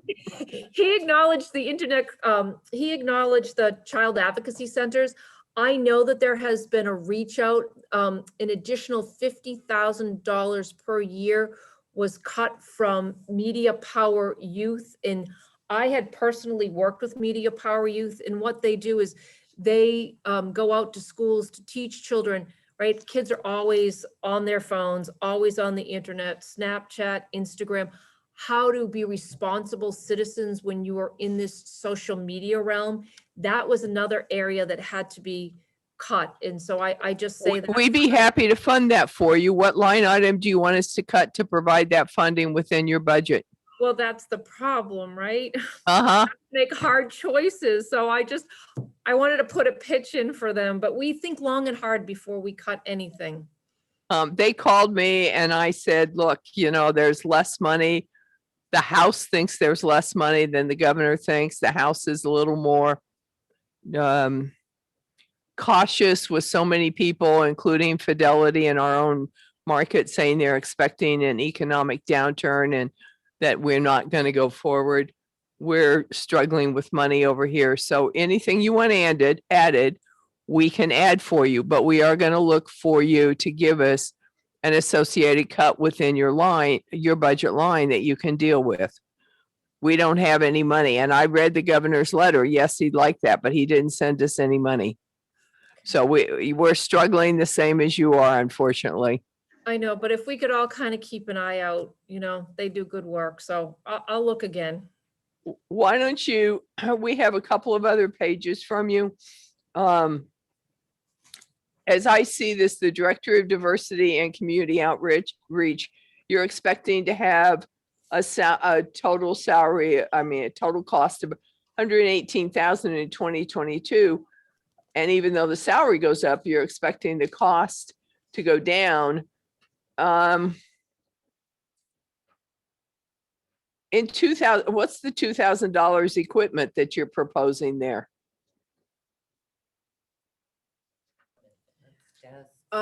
Representative, that is basic startup equipment, desk, computer, phone. Well, you've got your computer under technology hardware, which is another $1,200. Mostly your desk, your chair, your office. And telecommunications has another $1,200, which is your phone. So my director of administration is just telling me it's sort of the hard startup. It's the chair, it's the desk, it's things of that sort. It's the office space. Office space. Kathy, you can hop on too. Okay, office space is typically another line item. All right. Why don't we start and we will go through your budget line by line, which is probably the least thing you're going to like doing, since you couldn't convince the former AG to stay one more week. But we understand where you're coming from. We appreciate I that. understand why she can't see me. Okay. On page Are you muted? 272.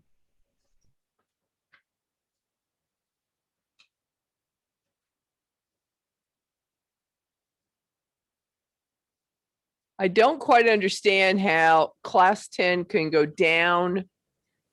It goes from what the adjusted authorized is in 2021 down and then up. I know you said you unfunded some positions, but were they only unfunded for 1 year? Because no, it can't be 3 positions, but it goes back up. How did that happen? Are you looking at class 10? The additional pay period is in 22, but it goes up in 23. So those are handed to us. Those are not, we had removed a position. We unfunded it. And those are the dollars that are sent to us through the New Hampshire First system. Those could You include- unfunded a position in 2601, Kathy, Yes, we did. but it doesn't seem to show as unfunded. Yes, I know. I know. We moved a position over there in 2020 and 2021.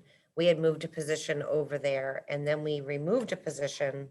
It's a very low cost position. It's the records control clerk that we just that we had discussed. And those dollars were given to us through the system. A lot of that has to do with the long-term people. You've got longevity, you've got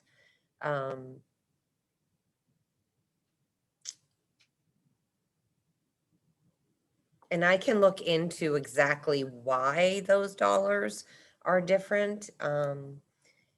But a lot of that has to do with the length of time people have been here and plans for their, it depends on when they come in and they go up an increment and then they've got their longevity.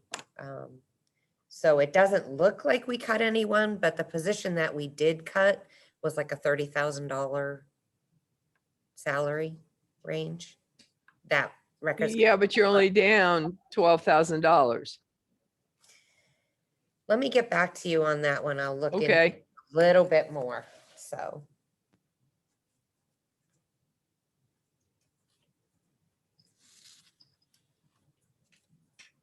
Okay. other questions? Anybody else? Not on that page. What page do you have a question on, Representative Leishman?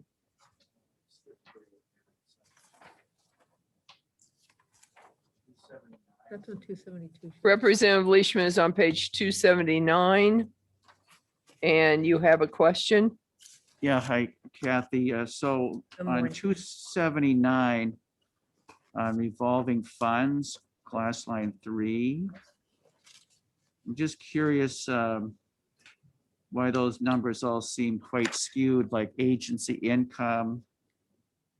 There seems to be a lot of difference between last year and moving forward. So what we had done is we had carved out the administrative prosecution unit into its own accounting unit. And that accounting unit is on the next page, Okay, 3305. And they receive all their 100% of their funding was OPLC. And as we spoke about, that is being restructured and I'm still working on numbers.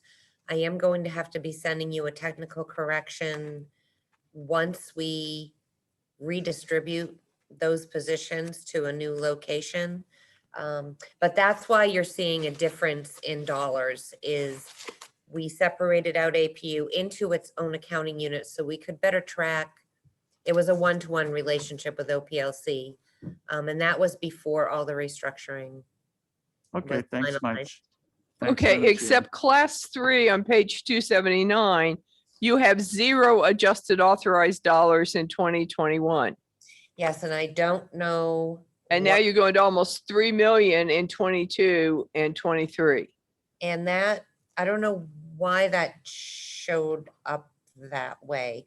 That 1947 should be a 003. And because that's where the money comes from. In 21, that money should be split between 003 and 009. And Is there somebody attending with you who could answer that question? it's just, so the 2,013,000, most of that should be coming out of 003. And then the 009, there's a smaller portion, like about $300,000 or Yeah, so. but the question is why 0 in 2021 and why 3 million in 2022? So number one is there's an error in 21 of where that money is supposed to be. The funding source of that unit should be in 003. And that's an error. in, What page will we find that funding in so we can see it in 2021? And Representative Walsh, you're right after this. so if you look on page 279 and you see the 1947, No, I see the 0. That's what I'm talking about. You, But you you see- said that's an error. you see the 009 under it? Representative Ober? That's agency income as opposed to revolving funds. It's supposed to be revolving funds, and that's. Then that- why did your revolving funds go up $900,000? So what happened was, we, to keep target, to keep at our general fund target, we had to move 5 positions that are more public protection in nature under this account. And the 3 new positions, the 3 new attorney positions were also added to that. So you've got a total of 8 positions that were additional positions to be funded by self-funds that used to be, 5 of those were general funds, 3 of those are new. Except on page 279, permanent classified positions in 2021 were 6. Unclassified positions were 10 for a total of 16. In 2022, it's 5 and 15. And you're saying 9 positions were added? Well, there are 3 brand new ones, and I don't know if those show up. Because we have 5 that were moved over from another accounting unit. From accounting unit 2610.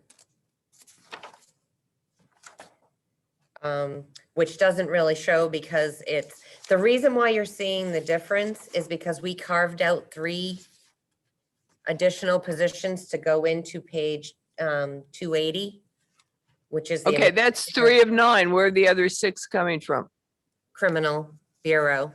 And you're not going to see that either because we added positions in there for public integrity. So the difference between the ones we carved out and the new ones that we asked for the public integrity unit is not gonna show you the actual cuts that we made in the criminal bureau. The moves, we didn't make cuts, we moved positions. But the budget won't show that?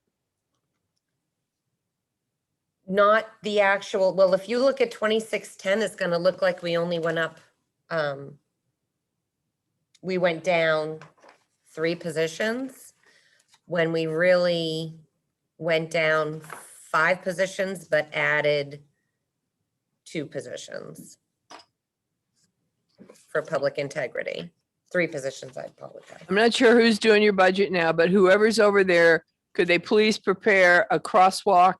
Get that sent to Janet Clayman, hopefully by late this afternoon, to show where all these positions moved around with accounting unit and lines so that we can look at it. And Representative Walsh, you've been patiently waiting with your hand up. Please ask your questions. Thank you. Actually, it has been a while, and my question dates back to Attorney Young. And the question simply was, are they laying anybody off? Because with all this movement, I can't tell if No. there are actually people being laid off. That's why we're doing what we're doing. They just unfunded positions, but not necessarily laid off. That's what I wanted to clarify. So it's just movement. It's because there's positions leaving, positions coming, and I just didn't know if anybody was actually being laid off. And it's serious. The answer is clearly no. That was my question. Thank you. Okay. Other questions from the division on this budget?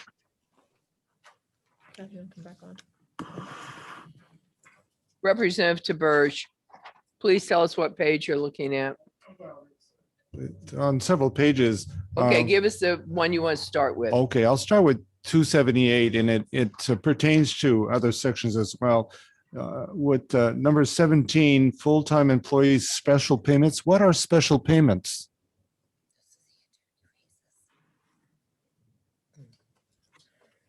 Those are attorney rates. Representative The Verge, those are funds that are in line 17 for increase in attorney pays. Okay, thank you. You're welcome. And you'll see those throughout. Now Chief Justice McDonald, one of his big initiatives was to not only recruit people, but to retain people. There was a significant amount of turnover. There was a study done, and so these allow for some modest increases in pay. Okay, thank you. You're welcome. Thank you. Other questions from the division?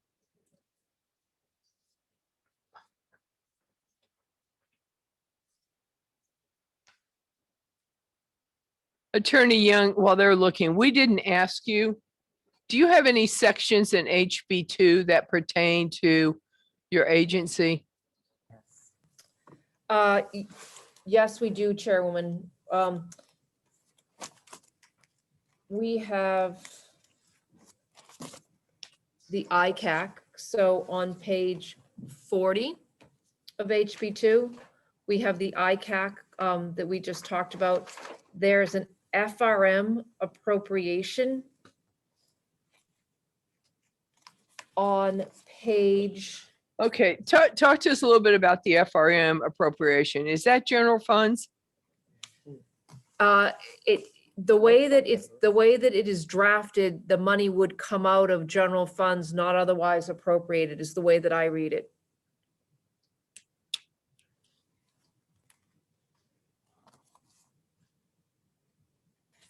Okay, so we have the internet, crimes against children, people watching at home, that's ICAC.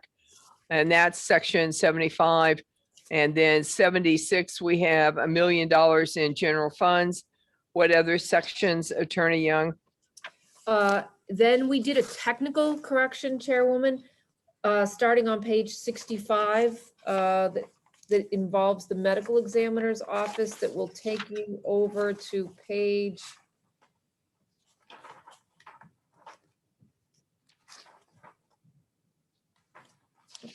This looks a little more than a technical correction. So this is where we were. We have, right, I told you, we have the chief medical examiner, the deputy, and the associate. Then you have associate medical examiners that are out in the field that actually will respond to deaths, will make a determination. There was an issue with the IRS that they were independent contractors. We owed a tax on them. We did not, we had some concern initially. We were not able to negotiate as we thought we would be able to with the IRS. We put this in. We decided that we were going to put on a full court litigation press with the IRS, and we were successful. They reversed their position. We do not need to change the medical examiners in the field at this time. I will tell you that there perhaps could be a better way than the way that we do it now, but we're too late in the game to try to restructure this. That would be something that I think that the new Attorney General should look at when he assumes the post and talking with the chief medical examiner. So for now, we would like to leave it status quo, which means we do not need those 4 full-time positions or the 20 part-time positions to assist them. So you're telling me you don't need these sections in HB2? We need them to revert to the way that they were. We need current. certain parts of it. But some of this is the policy change. So if we're on page 65 and it starts in section 150.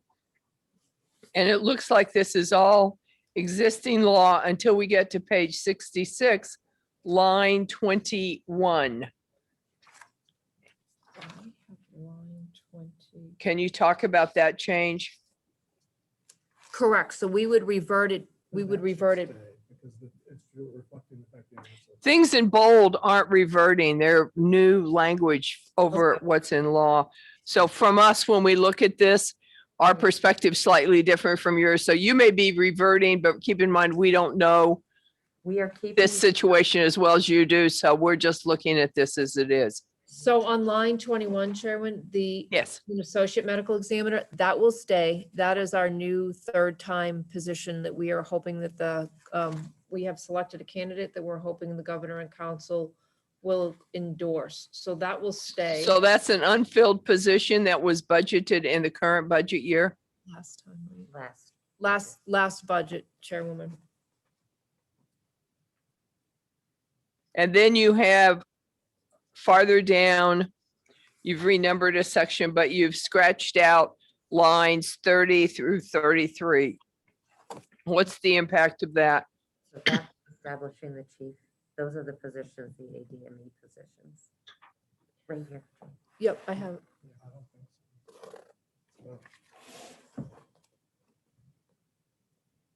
Why do we have that? Does that have to do with the telephone consultation? Yeah.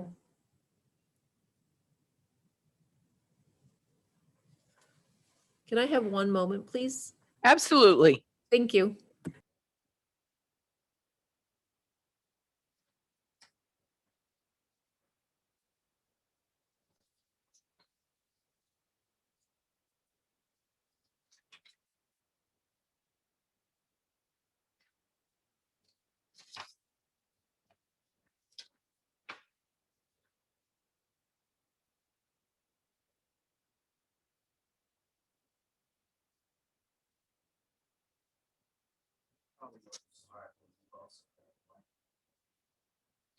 Yeah.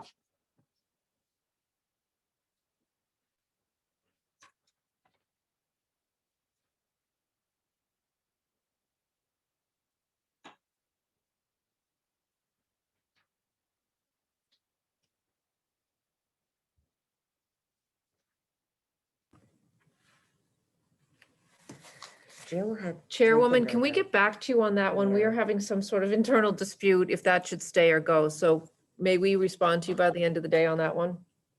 We would appreciate that because we want this to stay or go to be correct when we get there. So that's the purpose of looking at this. And while we're doing that, page 67, and then Mary Beth Waltz is going to ask a question. You have a couple more strikeouts in section 156 and additions.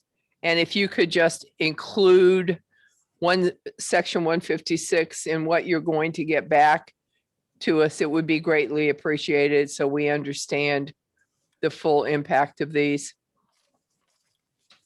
Certainly, thank you. Representative Walsh, you have a question. I do, thank you. So I finally got access to the questions and answers provided by Attorney Young. And in question 5, her answer is she fully funded? And she says no. And my question is, if we take the $1 million that's attributed to FRM and return it to her budget for all the things that have been cut where she's not able to do her job, I'm wondering if that's enough money to restore the positions or restore the cuts that would make it possible for her or for the agency to do the job as required under our statutes. From money not otherwise appropriated. So Representative Walls, my understanding of the FRM bill is that the money is not taken from our line. It's taken from what we submit to the general fund over and above what we can hold for the escrow account out of consumer protection. So the way that I read it, it doesn't come directly from our budget, is my reading of that. But if that money were taken and attributed to your budget, instead of given to the FRM people, would that then allow you to fund what you need to fund and to meet your statutory obligations?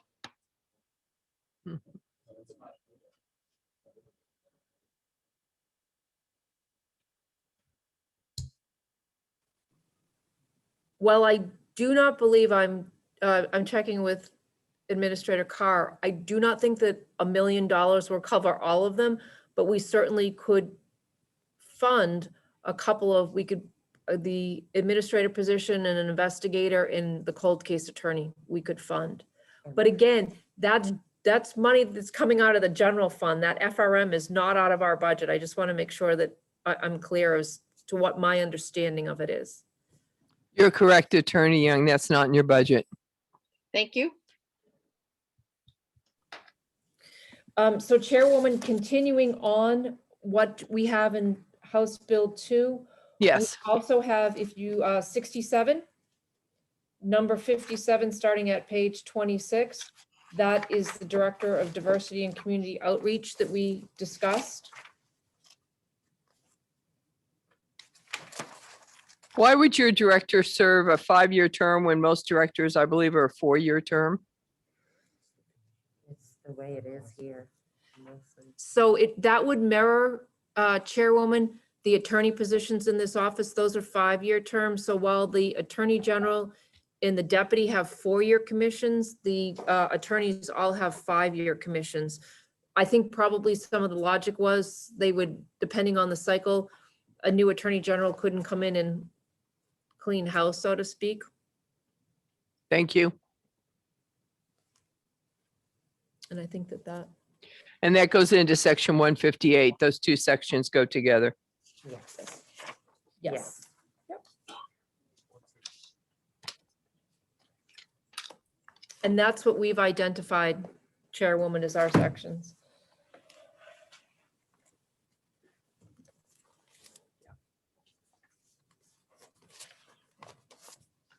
Thank you, Attorney Young. All right, committee members, you were looking through your Representative Leishman. Thanks, Madam Chair. So Attorney General Young, the FRM, 2 years ago, did we set some money aside or at least create an account to accept any funds recovered, or is there any money in there? In 2016, Representative Leishman, there was a bill to, the people came and said that there were private funds that would be donated if they could accept, if they had a fund to put the private funds in. The state can't just willy-nilly accept funds. And that bill passed. And the administrator of it was to be paid 10% of the funds donated. That is in the charities budget, Oh, a okay. section of the DOJ. To my understanding, to this date, 0 funds have been donated. Therefore, nobody's been hired to administer that funds. And I believe that is why Representative Weiler, when he talked about his FRM bill that we retained, was talking about providing federal funding. The governor 2 years ago put $5 million with surplus in each of the 2 years in HB2. That was taken out in Division 2, so that no general fund dollars were passed on. So that's kind of the history to date. And then we see this money. So still no money.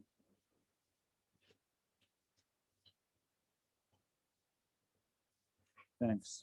And Attorney Young is going to send me a chocolate bar for getting her off the hook since she's had to take over. You'll get a case. Madam Chair, Yes, Representative Walls. I have a question of the chair. And that is, if we pass section 76 in House Bill 2, what is the effect of that section? I mean, on practical level. What page is that on, Representative Walls? My book, my HB2 was closed. Page 40. Page 40, thank you.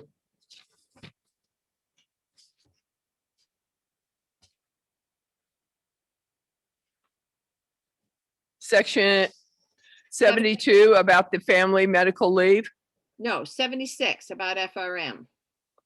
on page 40. Correct.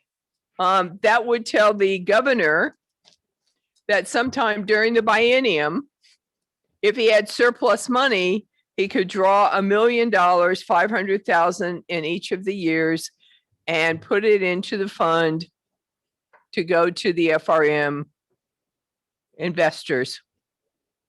So would a lapse create surplus money? So I No, mean, because it's not appropriated.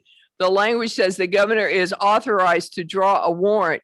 So he wouldn't draw a warrant unless he was going to spend it. I'm just trying to understand where he finds the money. He gets the money from general fund tax dollars at any time. This is typical language that has been in bills that are not in the budget in all the years I've been in the legislature. Okay. And Representative Leishman's shaking his head. Yes, that's normal language. Thank you. It's just, I'm not as familiar as some of you are with this exact language, and I was just trying to understand. So within his discretion, he could find the $1 million. My understanding from talking to previous attorney treasurer Dwyer is that he can draw that money, whether it exists in the general fund or not, just like any item that's in the budget this year. This year's budget, which was passed 2 years ago before we had a pandemic, we have more spending in this year's budget that the agencies are working on than we had revenue because of the pandemic, which nobody could foresee. And that's why the governor had to take steps to stop that spending. So he has a choice with that language to go ahead and spend the money, whether it exists or not.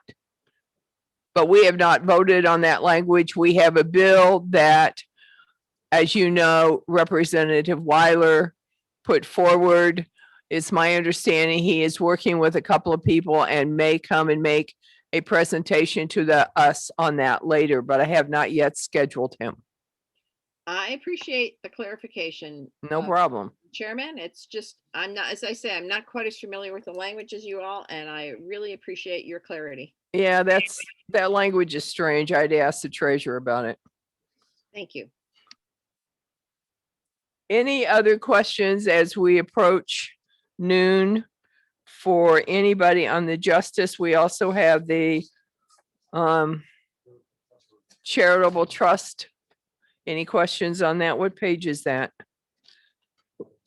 297, we have Medicaid fraud. We have all the things that they do that they charitable trust starts on 296.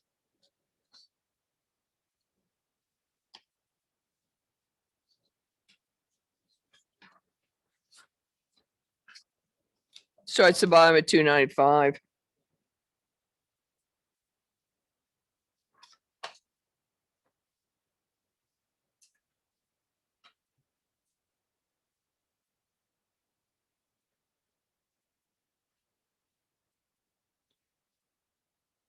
Charitable trust uses 0 general fund dollars.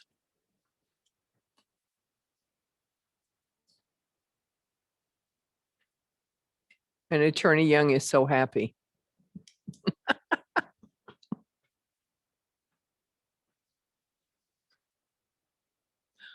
I don't see any additional questions at this time. Attorney Young, we appreciate you coming. We appreciate you getting back to us. We will be looking forward to what you guys are going to send over to us so that we can figure out what we're going to do with some of these sections. One of my concerns, and I hope you can address it, is whether we're putting some sort of policy in there with your medical examiner that hasn't gone to a policy committee. But I think you can clarify that in a paragraph or two for us when you send that over so that we all understand. And if we don't understand, we will reach out to you. I'd be happy to answer any questions that you have. Thank you. Thank you for your patience. No problem. We're delighted you're here. We knew that you had been kind of thrown into the fray, if you will. So thank you for coming. Okay, I gave it the college try. Thank you. You did a great job. Thank you. Bye. All right, we are going to be in recess until 1 o'clock. Mr. Hoffman, Mrs. Levinas, wait a minute, Mary Beth, let me ask my question. Are you going to do what you did last time and disconnect? Or are you going to just put up a recess session? We can do either. If you prefer one over the other, we can reconnect at 1 o'clock. Let me ask Representative Walls. Representative Walls, what's your question? Actually, it's just for you, Madam Chair. You mentioned you'd sent me the language from the Department of Labor, and I've been through all my email and it's not there. I would ask. It came last night, so dig through it. I don't have my computer with me, Representative Walls, with all my email on it. So I sent it out last night to your Leggy email. Mr. Hoffman, why don't you just why don't you disconnect us and then reconnect us? right at 5 of 1. Madam Chair, I got other things, just not labor. You did send a number of things, but labor was not among them. That's my point. It was for Mr. Merrifield. It didn't come from labor. I see nothing from Mr. Merrifield either last night, and I've been through this. So thank you, but I just think somehow perhaps the email address was entered incorrectly.